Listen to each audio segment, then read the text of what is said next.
Hello and welcome back to another episode of The Lazy Entrepreneur. I'm your host Sam Priestley and I'm joined by my lovely wife Emma. Hello. Today we're going to kind of go back to episode 1 with a real call to action. That is just start. Just start your business. Whatever it is that you've been thinking about, you've been sitting in the pub talking to your friends about, it's been sat in the back of your mind, or maybe that's the reason why you're listening to this podcast. You have something that you've been putting off or you're researching. Here's my call to action to you. Just start. Just do it. I think that after 4 or 5 years of writing this blog and doing this podcast and having hundreds of people email me with questions, the main advice I sort of come up with is that, just start. And really, your ignorance is your advantage. Not knowing everything means that you'll actually do better. I've seen that true myself in the businesses I started when I was completely ignorant of everything are some of the most audacious and most successful businesses I've ever done. And then now I'm a few years in, I'm getting a bit more scared. I'm starting to realise how difficult things are. And I think that's true for everything. It's even true outside of businesses. It's true for the sports I do as well, the hobbies I take. I do Brazilian Jiu-Jitsu.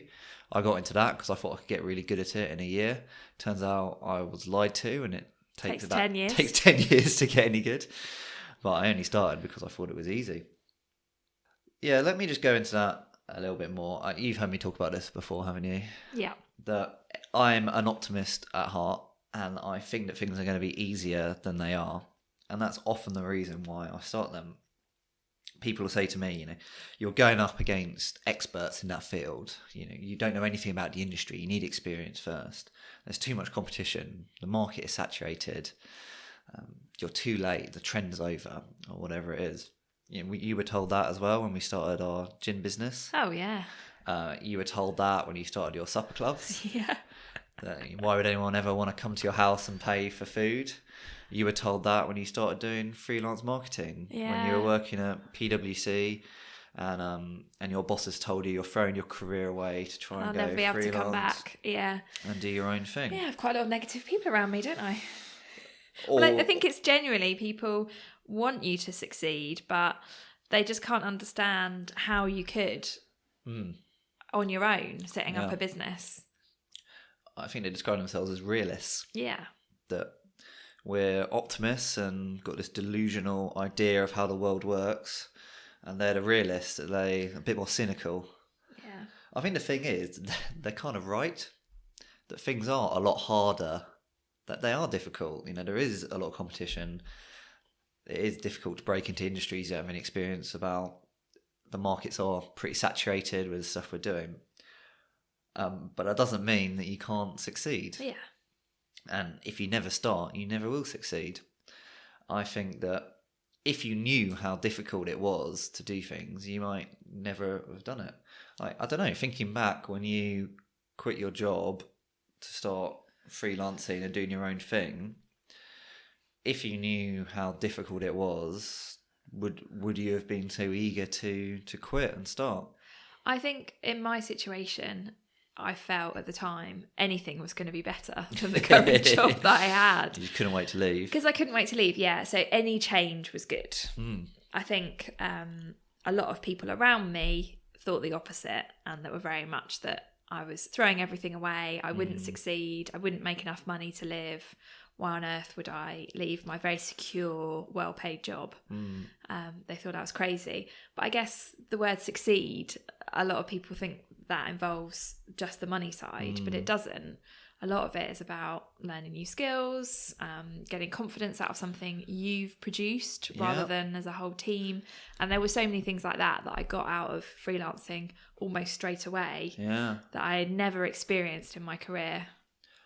Yeah, that's a good point, isn't it? That if something is really difficult and you then succeed at it, like your sense of accomplishment is 10 times huge, that. isn't it? Yeah, definitely. Like, how proud are you of the gin? Yeah, tell everyone about it. Tell everyone about it, because it is an accomplishment. It is something really cool and that's difficult, that's not easy, that's taken a lot of work, and that's awesome that you've done. If it was really easy, then the accomplishment isn't really there that much. Yeah. Yeah, that's a good point. All right, let's talk a little bit about overconsumption of like trying to learn too much about something. I think this is particularly relevant for the people listening to this podcast because that might be why you're here. You're trying to learn as much as possible about maybe like before you started. Yeah. And it's something I am guilty of too, that I love to sort of consume information and that I often end up spending more time researching than I do actually creating, more time consuming than producing.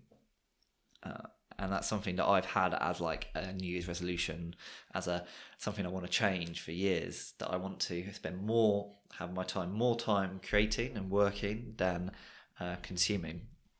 And I think I normally end up with a bit of balance, but there's definitely people who spend all their time researching and then don't do never actually get around to it. Yeah. I think there's loads of problems with this. Some areas where the more you learn, almost the harder it's going to be for you to succeed. Yeah, because you're reading about everyone's mistakes and also how good all of the competitors are and making you feel like you're never going to compete with them. That's a big problem. If you do too much competitor analysis, you'll never start because you realise how good and how hard-working they are. Yeah. You'll look reading other people's mistakes. That could scare you off as well. I get people contacting me a lot saying stuff like, "Oh, if I build a product, what happens if people just copy it?" And like that's a problem of success. Yes. So yes, that is a problem. That is a problem we have with our sort of popular products, is that people will rip them off. But that is a problem of success. Like that's not something to stop you doing it in the first place. Yeah, like if you never start, you'll never have that problem. Yeah. But like you only get that problem if you're doing well. People only copy you if you're successful.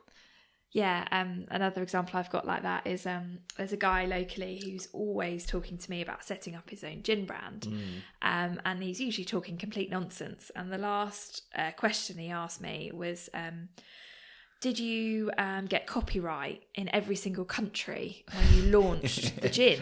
And that's a classic example of... And my reply was, you don't need to get copyright in every country. You need to launch the gin. Yeah. Stop using all of these kind of really later on potential issues as blocking you from starting. Yeah, can you imagine how expensive it would be and how long it would take? Yeah. You probably wouldn't be able to do anything for like 6 months. And it's a complete waste of time. I do get a lot of people tell me, I've got an idea for a business, but I can't tell you about it because I'm waiting for my copyright or my patent to come through and then I'm going to start. It's like, well, you've got a 6-month wait now. Like, there are a lot of other things you could be getting on with in that time. And the thing is, people only copy ideas that have been shown to work. Yeah. Like your idea in the pub. Yeah, your idea in the pub, no one's going to copy that.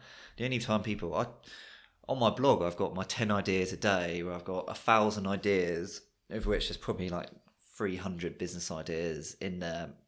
Quite good business ideas. I think they're quite good. Yeah. No, I don't think anyone's copied a single one of them. No. But people do try and copy me once I've already succeeded. Well, guess what? That's a problem of success. And they're going to do that regardless of what other protections you've got in place. I mean, yes, you will make mistakes. So IP problems, intellectual property problems, trademark problems, these are all stuff I've come across from messing up and having to fix it later.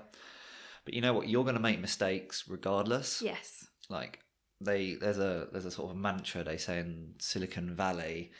It's a bit cliche, but does have some truth to it, which is fail fast and fail often. Yes. That the best way to learn is to learn from your own mistakes, not from other people's mistakes.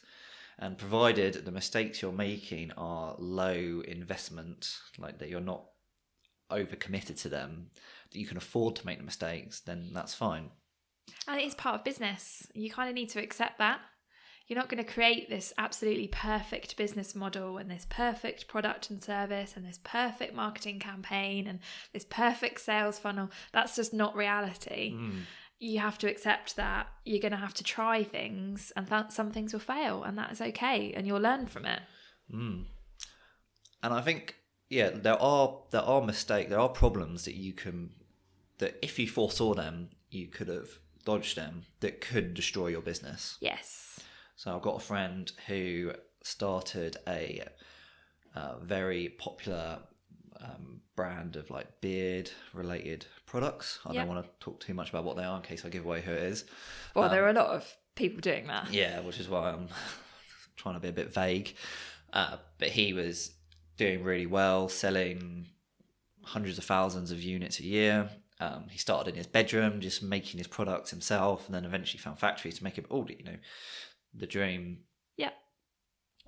He discovered, eventually he got around to trying to sort of copyright his stuff, maybe like 5 years in.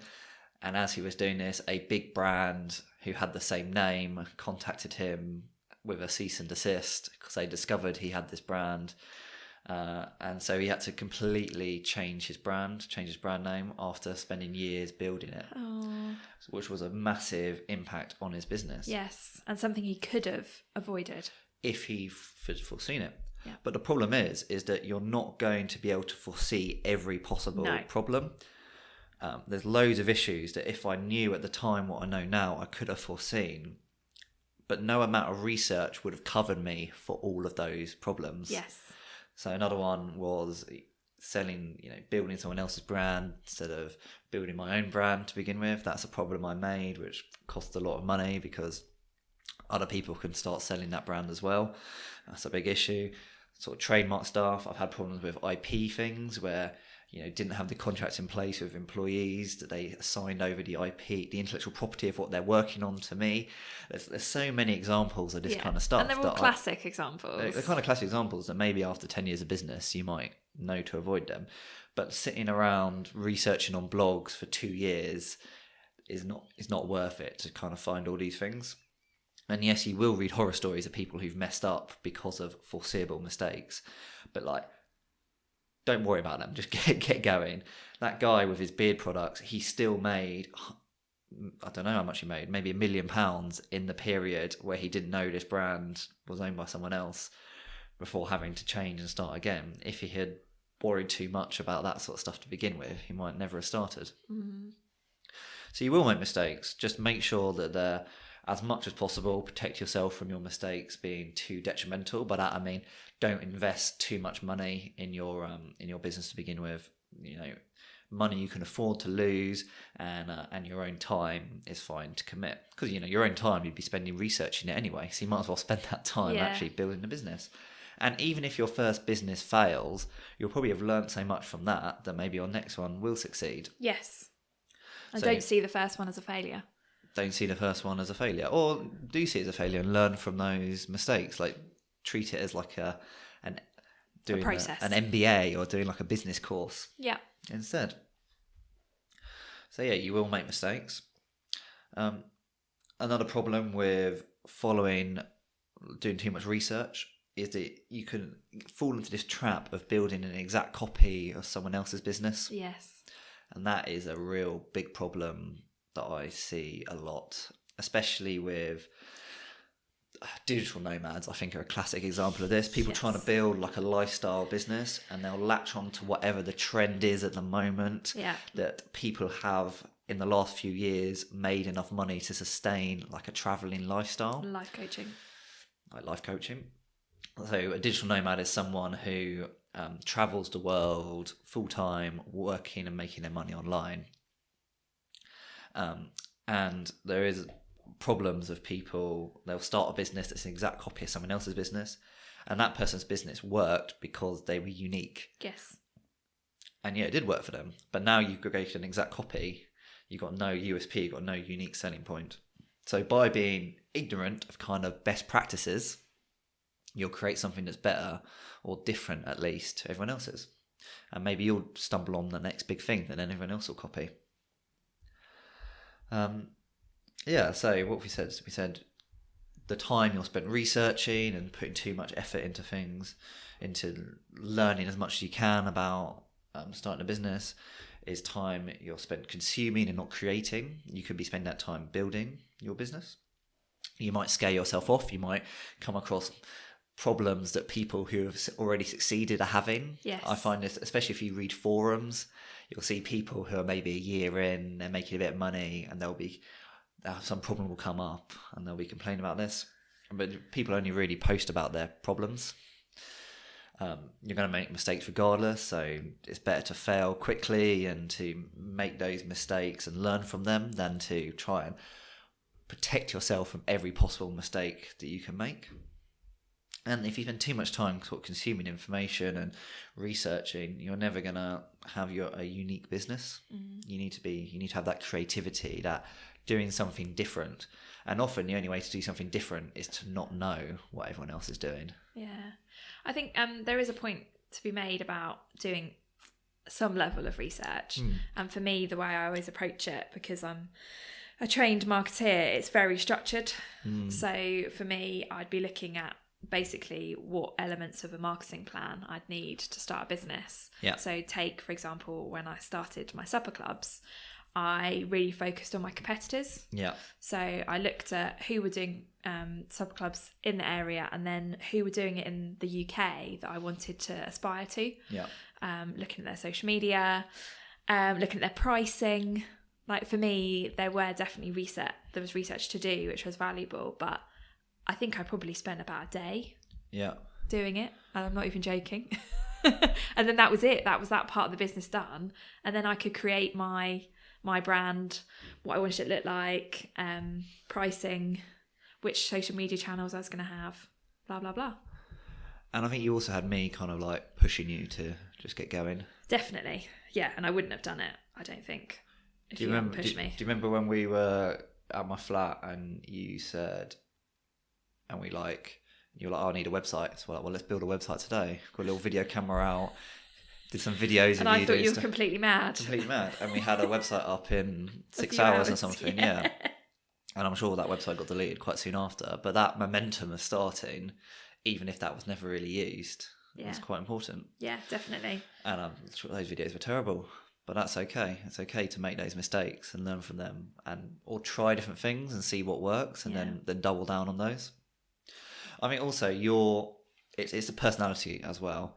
The people who are listening to this podcast are people who listen to podcasts about business, you're not really one of those people. You only listen to kind of these sort of podcasts when I play them to you. Yeah, and I listen to food podcasts. You love listening to food podcasts.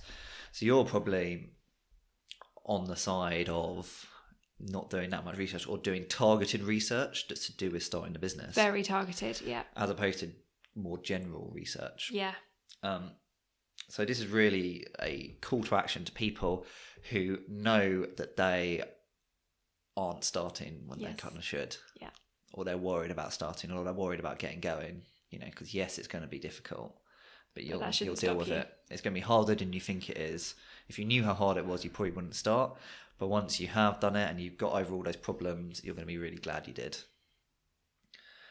And there's a difference between types of research, right? So when you start a business, so we started a gin business. When we decided to start a gin business, we didn't know anything about the alcohol industry in the UK, food and drinks industry. How's it work? And so we went in with kind of these ideas that we'd taken, focus on online, do Amazon FBA, because people aren't really doing that. Trying to stay away a little bit from the old boys networks, from the...